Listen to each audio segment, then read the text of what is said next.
This is the evening of Tuesday, June 2nd, 2026. Good evening, everyone. Surviving Biafra, Voices from the Nigerian Civil War, BBC Africa Eye documentary.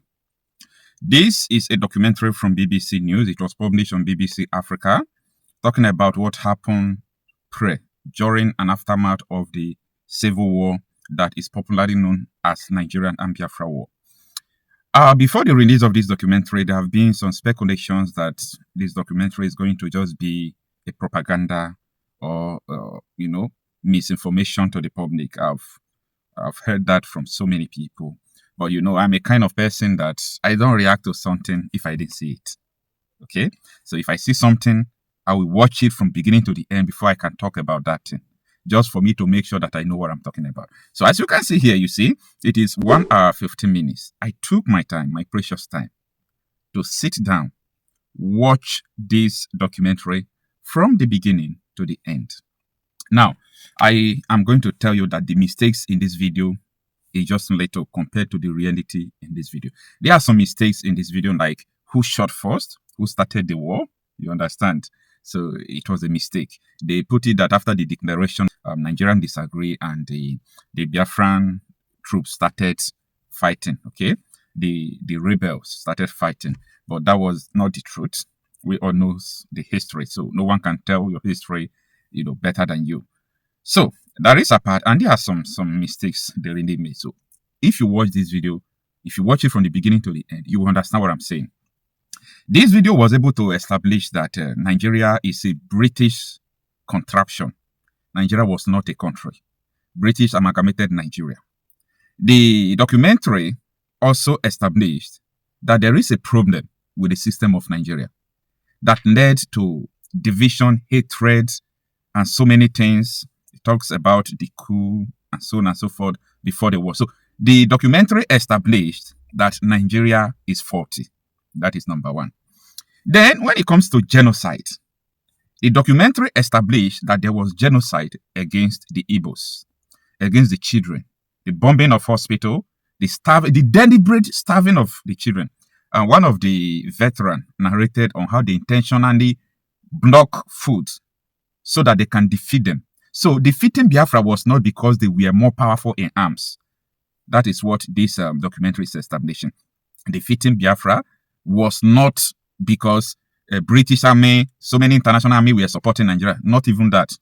It is because they were able to block them out from food.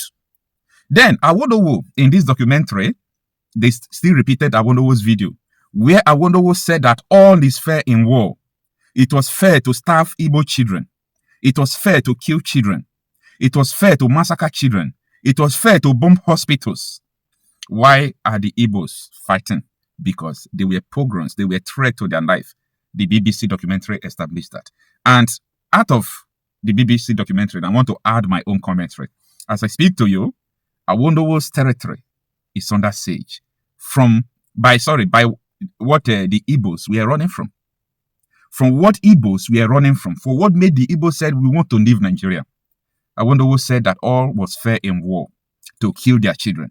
And today now, in Awolowo's territory, what Igbos were protecting themselves from has before the Southwest. That is history. And that is why they don't want you to study history in Nigeria.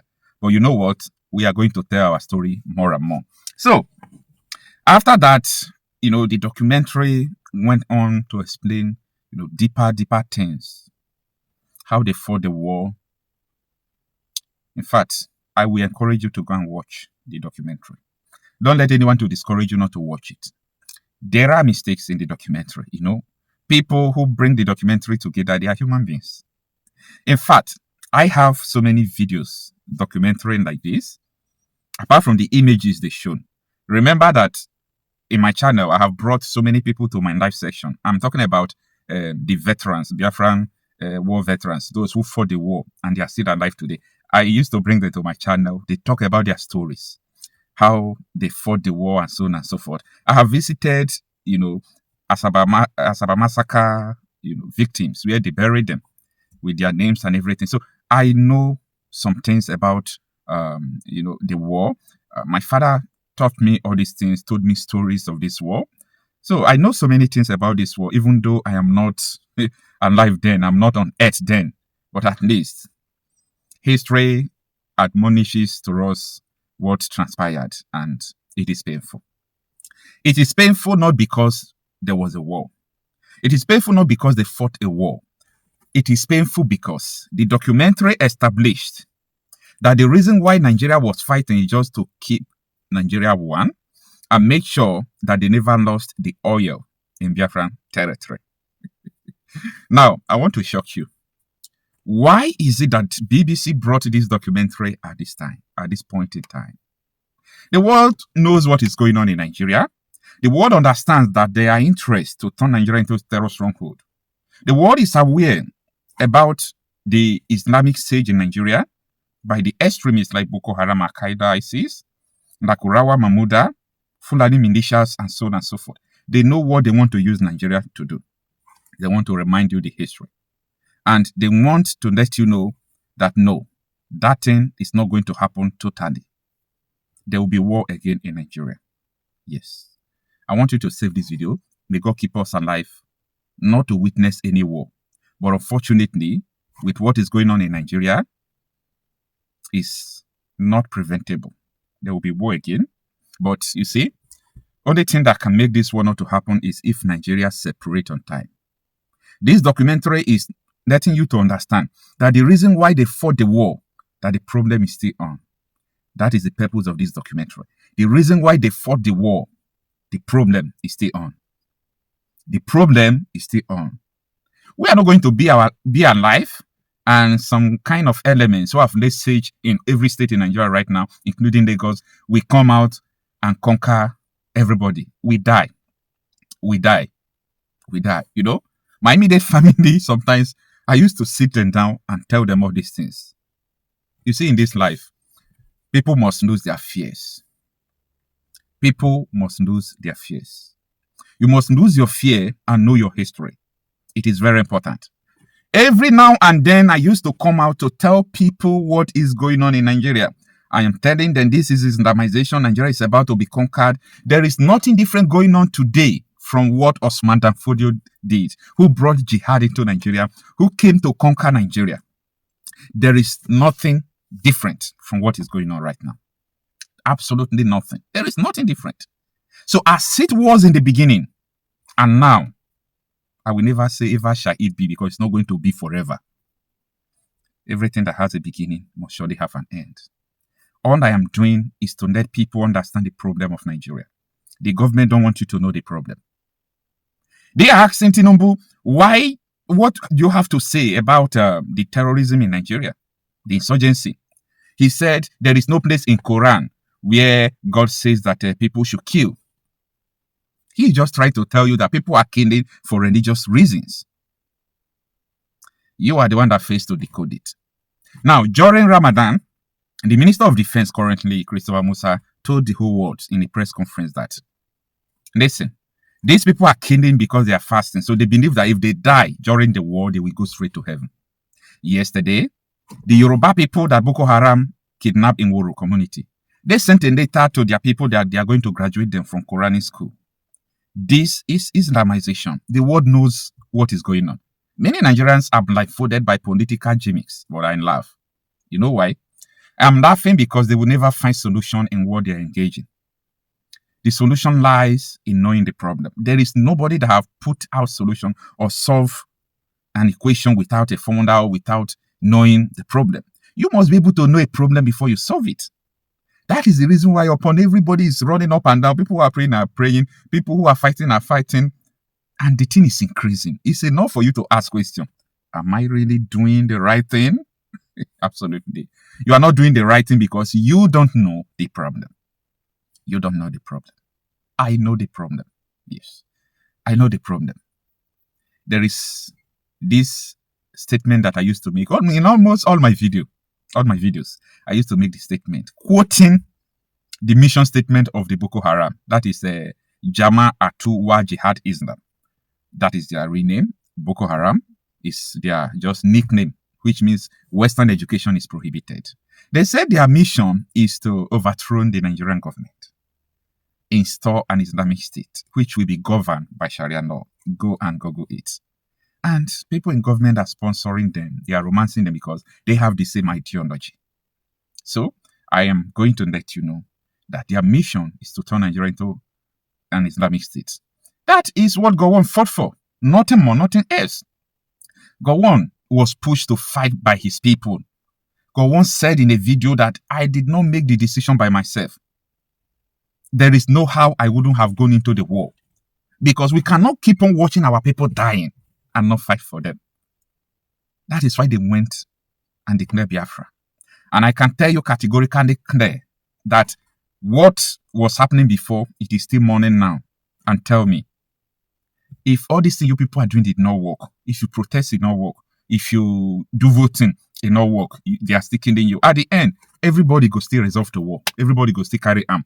So, I'm just telling you now, go and join a security outfit, join vigilante, join national hunters, and learn how to shoot gun now. I'm not a warmonger.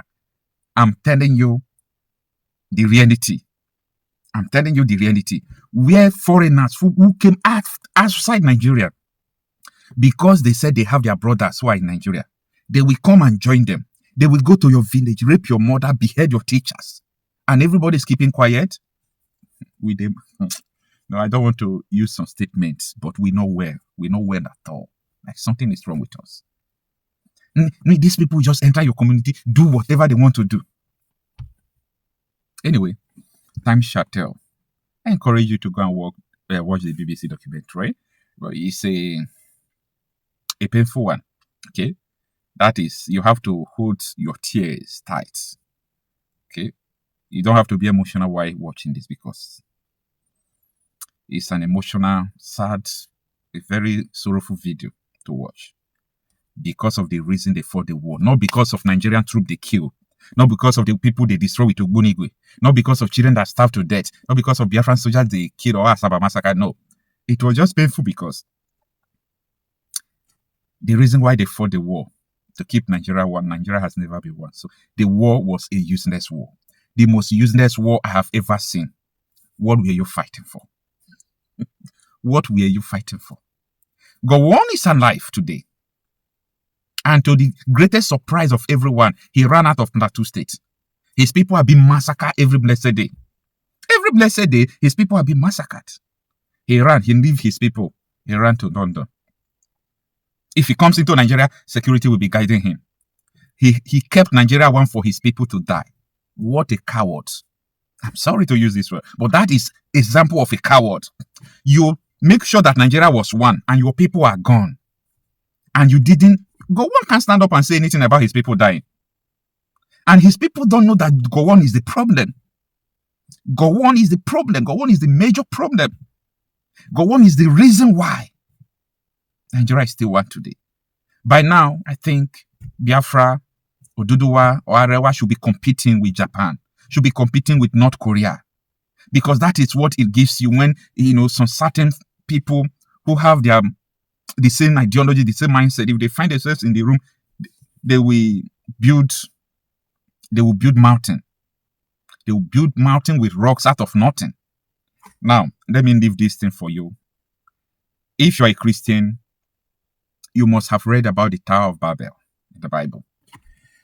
The Tower of Babel, I don't just see it as something that happened in reality, but I learned a lot of lessons from the Tower of Babel.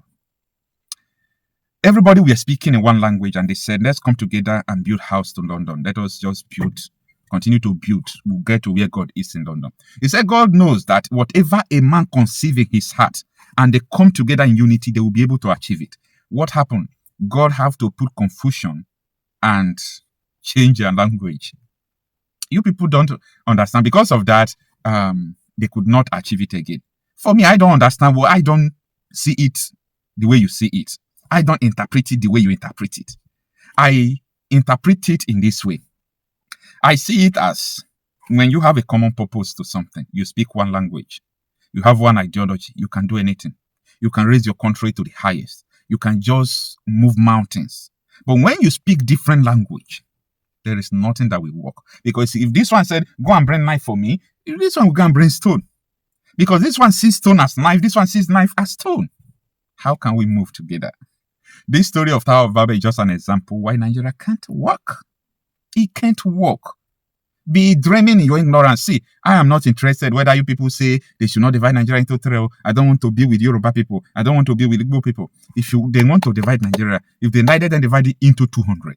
Do you know the purpose why I continue to advocate for the division of Nigeria? Is because of territorial sovereignty. Without sovereignty, you saw this Fulani sponsored by Nigerian government and foreign powers. They are going to finish you people. They will enter your village. They will kill your mom, kill your father, kill your family, rape your people, destroy your farmland, take over, rename your community, change your Oba, kill your Oba, put them here. I'm telling you, it is going to happen. It is going to happen and nobody is going to save you unless you save yourself. And the only thing that can make this thing not to happen is if everybody understands this problem on time and start resisting it, which will lead to war. I have told you people time without number that anybody that enter as the president of Nigeria and want to solve this problem, at this level it has generated to, there will be war. And that time they will say, I thought the Tinubu is not good. Now there is war. Now there is more problem. Because these people have infiltrated. So anybody that will enter and say, I want to remove these people, war will break out in Nigeria. War will break out. So whether a good man or bad man entering next Nigerian president, there will be problem. Sometimes try to sit down and study what is going on and study and focus what is going to happen in future by what happened yesterday. Yesterday, for me, is an experience. Today is an experiment. Tomorrow is an expectation. So use your experience in your experiment to get your expectation. See you on my next video.